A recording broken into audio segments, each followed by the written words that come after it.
Good morning students. Today is 23rd April and this is maths lecture for class 11th students. We are going to deliver 13th lecture on topic sets. Okay, so in last lecture we have discussed regarding Venn diagram and through Venn diagram हम लोगों ने discuss किया था कि union of two sets किस तरीके से define किया जाता है और वेन डायग्राम में कैसे दिखाया जाता है, रिप्रेजेंट किया जाता है। और हम लोगों ने सेट्स को टू सेट्स को जनरलाइज करके ये भी समझा था कि अगर दो सेट से ज़्यादा हो, 3 सेट्स हो या 4 सेट्स 5 सेट्स हो, तब भी यूनियन ऑफ सेट्स का मतलब क्या होता है। जैसे कि देखो, अगर हमारे पास मोर देन 2 सेट्स हों, अगर जैसे सेट ए है, सेट ए के अंदर एंट्री मैंने रख दिया 1 2 3 और सेट बी की एंट्री हो गई सपोज 3 4 5। सेट सी में मैंने ले लिया 6 7 8 और सेट डी में 9 10 11। और हमसे कहा जा रहा है कि आप बताएं A union B union C union D कितने भी सेट्स हो जाएं उनके। जैसे अभी यहाँ पर 4 सेट्स हैं, लास्ट लेक्चर में तुमने देखा होगा 3 सेट्स के ऊपर हम लोगों ने यूनियन लिखा था। अभी अगर 4 सेट्स भी हो जाता है तो ऐसे लिखोगे A union B union C union D. तो अभी इसमें सभी एलिमेंट्स को लिस्ट कर लेंगे 1 2 3 ओके। देन 3 4 5 है, 3 ऑलरेडी यहाँ लिखा हुआ है, उसको छोड़ दो, 4 और 5 लिखो, फिर 6 7 8 देन 9 10 11 और ये हमारा यूनियन ऑफ द सेट्स आ जाता है, A union B union C union D. बात समझ गए? ठीक है, अब आज हम लोग सीखेंगे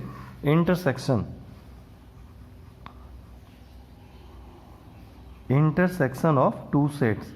सबसे पहले इसको दो सेट के ऊपर समझते हैं, फिर इसको जनरलाइज करेंगे। इंटरसेक्शन ऑफ टू सेट्स, तो देखो ये क्या होता है। For two sets A and B, intersection of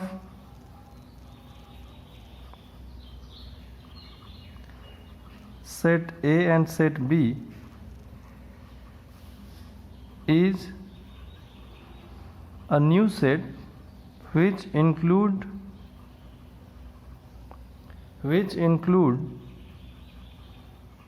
only common elements of A and B, which include only common elements of A and B, which include only common elements of A and B। कहने का क्या मतलब है? अच्छा, एक बात मैं यहाँ पर और लिख लेता हूँ, and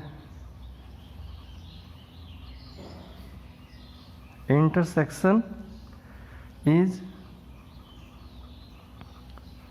denoted by this sign.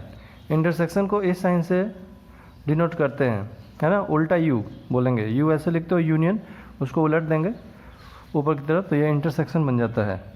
जैसे मान लो हमें लिखना है नाउ लेट, मान लो ए इक्वल्स टू हमने लिखा 1 2 3 एंड 4 और हमने बी को लिख लिया 2 4 5 एंड 6। तो हमें यहाँ पर बताना है ए इंटरसेक्शन बी। तो ए इंटरसेक्शन बी को आप ऐसे लिखेंगे, ए देखो ये इंटरसेक्शन बी, इसको बोलेंगे ए इंटरसेक्शन बी, ओके। और ए इंटरसेक्शन बी क्या आएगा? Common elements. डेफिनेशन पढ़ो, for two sets A and B, intersection of set A and set B is a new set which include only common elements of A and B, only common elements of A and B. Common element का मतलब जो दोनों में हो, common हो, common elements of A and B. तो देखो दोनों में कौन कौन है, 1 है यहाँ नहीं है, छोड़ दो। 2 यहाँ भी है, यहाँ भी है, 2 को लिख लेंगे, कॉमन है। 3 यहाँ है, यहाँ नहीं है, छोड़ दो। 4 यहाँ है, 4 यहाँ भी है, 4 को लिख लो। और तो इसमें 1 2 3 4 के अलावा कोई नहीं है, मतलब अब कॉमन एंट्री हमें नहीं मिलने वाली है, क्योंकि 5 और 6 बी में है, इधर नहीं है। इसको क्लोज कर देते हैं। So this is way how to write A intersection B. ये तरीका है कि किस तरीके से ए इंटरसेक्शन बी हम लोग लिख सकते हैं। Now we can generalise. अब इसको जनरलाइज भी किया जा सकता है। अगर हमारे पास एक और सेट होता, सपोज यहाँ पर एक सेट सी होता और सी के अंदर मैं एंट्री लिख देता, मान लो 1 7 8 और 9, ठीक है।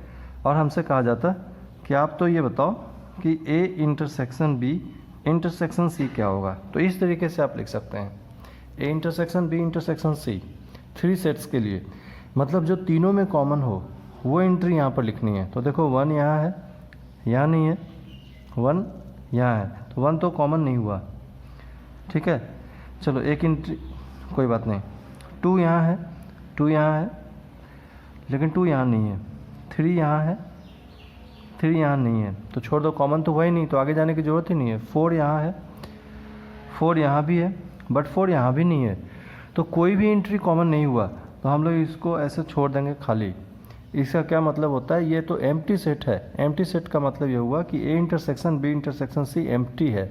एम्प्टी मतलब there is no any element which is common to all these 3 sets. तो एम्प्टी सेट्स को हम लोग 5 से भी इंडिकेट करते हैं या इससे भी इंडिकेट करते हैं। बात समझ में आ गई।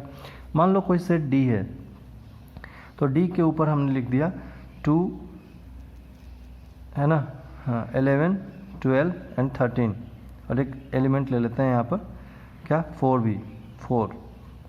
अब मैंने बोला कि अब आप बताओ A intersection B intersection D बता लो, A intersection B intersection D बताओ। तो अब ए बी और डी में आप देखो क्या कॉमन है, 1 यहाँ है, यहाँ नहीं है, छोड़ दो, इसमें कॉमन नहीं हुआ तो फिर आगे जाने की ज़रूरत ही नहीं है, क्योंकि ए बी डी तीनों में होना चाहिए। तो 1 यहाँ नहीं है इसलिए छोड़ दिया। आगे 2 ए पर अवेलेबल है, बी पर अवेलेबल है, डी में भी अवेलेबल है, तो एक एंट्री मिल गई कॉमन जो ए बी और डी तीनों में है, 2 लिख लिया। 3 यहाँ पर है, यहाँ पर नहीं है, छोड़ दो, हमें को तो कॉमन चाहिए जो तीनों में है। 4 यहाँ है, यहाँ है, और 4 डी में भी है, तो 4 लिख लिया। समझ में आ गया, ठीक है। तो किस तरीके से हम लोग यहाँ पर इंटरसेक्शन को लिख सकते हैं। 2 सेट के इंटरसेक्शन हो, 3 सेट्स के हो, इवन मोर देन 3 सेट्स हो, 4 सेट्स 5 सेट्स हो, उनके भी इंटरसेक्शन को आप इस तरीके से लिख सकते हैं। कॉमन एलिमेंट्स को यहाँ पर लिखना है, जैसे कि हमने 2 सेट के लिए दिखाया, फिर 3 सेट्स के लिए, फिर किसी दूसरे 3 सेट्स के लिए, लाइक दिस। अब इसको वेन डायग्राम में कैसे दिखाएंगे। मान लो मैं वेन डायग्राम में दिखाया, ये है सेट ए और ये है सेट बी, और हमें यह सेट बी, ठीक है। चलो इसको दूसरे पेज पर समझते हैं अभी, ठीक है। वेन डायग्राम से इंटरसेक्शन को कैसे दिखाते हैं। ये तो हो गया हमारा यूनिवर्सल सेट के लिए। यहाँ पर एक हमने सेट ले लिया, ठीक है, सेट ए, और ये हो गया हमारा सेट बी। हमें इंटरसेक्शन चाहिए। इंटरसेक्शन का मतलब दोनों का जो कॉमन स्पेस हो। तो दोनों का कॉमन स्पेस क्या है, ये तो सिर्फ ए का है, ये सिर्फ बी का है। दोनों का कॉमन स्पेस ए और बी का यहाँ पर है। आप इसको सेट कर लें, तो ये स्पेस कॉमन है, ये ए के भी क्षेत्र में आता है। This is the region of A as well as in the region of B, so it is common to A and B. तो इसको हम लोग बोलेंगे ए इंटरसेक्शन बी। बात समझ में आ गई। तो वेन डायग्राम से ए इंटरसेक्शन बी को इस तरीके से रिप्रेजेंट किया जा सकता है। ओके, आई होप तुम्हें समझ में आया होगा कि इंटरसेक्शन ऑफ दी 2 सेट्स कैसे फाइंड कर सकते हैं। चलो एक इंटरसेक्शन ऑफ 3 सेट्स भी मैं तुम्हें बता देता हूँ। यहाँ पर मान लो अगर हमारे पास 3 सेट्स होता तो उनके इंटरसेक्शन को कैसे दिखाते हैं। देखो यह है सेट ए, ठीक है, यह है सेट बी, और एक मैंने बनाया यह है सेट सी। तो हमें एक ऐसा स्पेस चाहिए जो common to A B and C हो। तो एक ऐसा स्पेस चाहिए जो common to A B and C हो। तो देखो पिछली बार की तरह अगर आप ये स्पेस लेते हो तो ये यहाँ पर देखो इस रीजन में, तो ये तो common to A and B है, बट सी में नहीं है, क्योंकि सी का रीजन तो इधर से स्टार्ट हो रहा है। ये आप ऊपर देख रहे हो तो ऊपर सी नहीं है। अगर हम इस रीजन में देखें तो ये जो स्पेस है ये कॉमन टू ए है, कॉमन टू बी है, और सी सर्कल के अंदर भी है। तो this is common to A B and C, this space is common to A B and C. ये जो शेडेड रीजन है इसके इधर देखोगे तो ये common to A and C है, but common to A B C नहीं है। इसको देखोगे तो this is common to B and C है, but common to A B C नहीं है। और इसको देखोगे तो common to A and B है, but common to A B C नहीं है। ये बीच का स्पेस है जो common to A B C तीनों है। ये देखो ये सर्किल ए के अंदर भी है, सर्किल बी के अंदर भी है, सर्किल सी के अंदर भी है। तो इसको बोलेंगे A intersection B intersection C. बात समझ में आ गई। तो ये हम लोग 3 सर्कल्स पर यहाँ देख पा रहे हैं कि हमारा space common to A B C तीनों है। तो A intersection B intersection C इस तरीके से तुम रिप्रेजेंट कर पा रहे हो। बात समझ में आ रही है। ओके, अब हम लोग समझेंगे डिफरेंस ऑफ सेट्स को, difference of sets.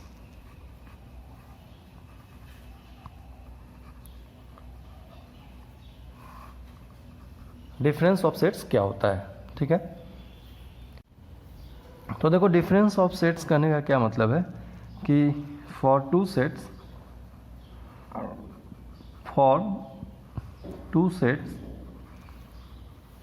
A and B, A minus B का मतलब है A but not B, A but not B, यही हमें समझना है। डिफरेंस ऑफ सेट्स मतलब ए माइनस बी करें तो इसका क्या मतलब है। बहुत सिंपल सी बात है। ए माइनस बी का मतलब है कि ए से बी को माइनस कर दो। ए माइनस क्या करना है, बी करना है। ए से बी को माइनस कर दो।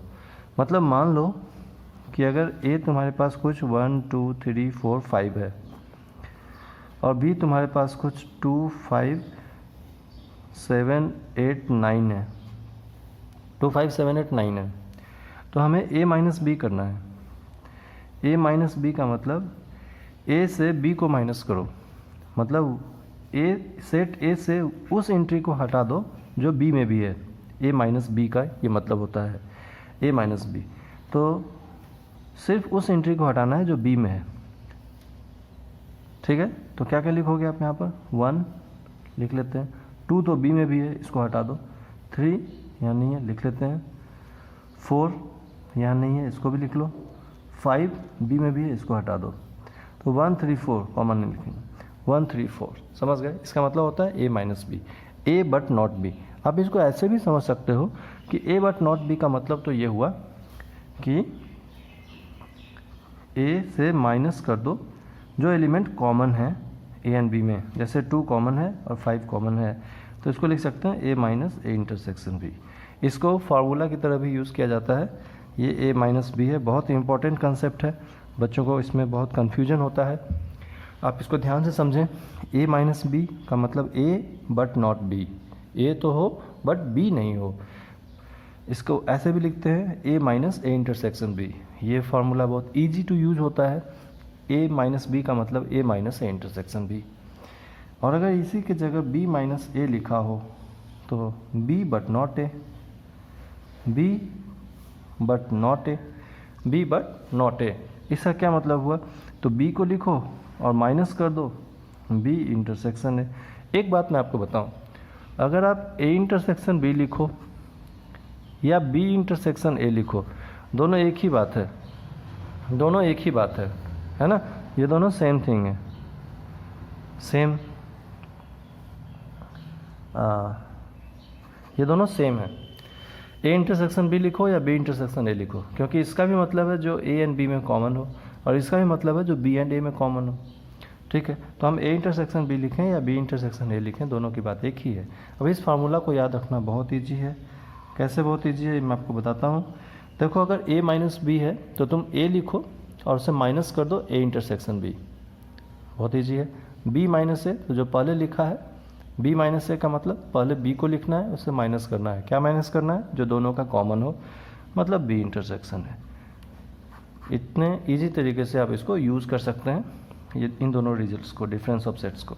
मान लो यहाँ पर हमें बी माइनस से लिखना होता है, बी माइनस से, तो क्या करते, बी माइनस से, तो सबसे पहले इन दोनों का इंटरसेक्शन आप कहीं पर लिख लेंगे, बी इंटरसेक्शन है।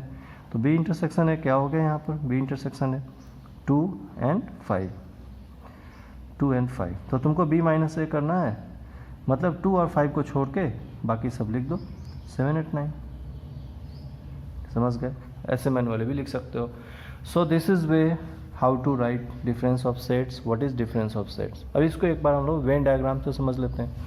वेन डायग्राम्स रिप्रेजेंटेशन, मान लो ये है, यहाँ पर ए है, ओके, और ये बी है।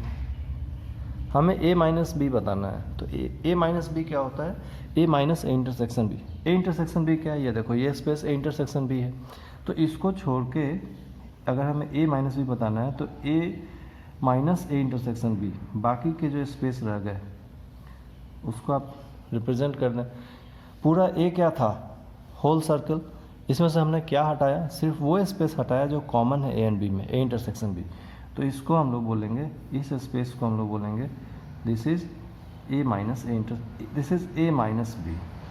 और अगर हमें बी माइनस ए दिखाना होता तो क्या करते, ये देखो ये ए है और ये बी है, इस बार हमें बी माइनस ए बताना है। बी माइनस ए तो बी के साइड चले जाएंगे और इसको हमने सेट कर दिया। ये स्पेस हमारा बी माइनस ए, हमने क्या किया इसमें ये, ठीक है, समझ में आ रही है, ये लाइन फालतू बाहर चला गया समझ में। तो ये जो स्पेस है हमने इंटरसेक्शन को छोड़ करके बाकी यहाँ पर दिखाया है, ओनली बी भी बोलते हैं इसको, बी माइनस ए, यहाँ पर बी बट नॉट ए, ये कॉमन स्पेस छोड़ दिया। तो इस तरीके से हम लोग ए माइनस बी और बी माइनस ए को रिप्रेजेंट कर सकते हैं। आज की लेक्चर में हम लोगों ने क्या सीखा कि इंटरसेक्शन ऑफ सेट्स का मतलब क्या होता है और डिफरेंस ऑफ सेट्स का मतलब क्या होता है, किस तरीके से इन्हें फाइंड किया जाता है, ठीक है। तो अब इन पर हम लोग नेक्स्ट लेक्चर में कुछ क्वेश्चन सॉल्व करेंगे। Okay, thank you.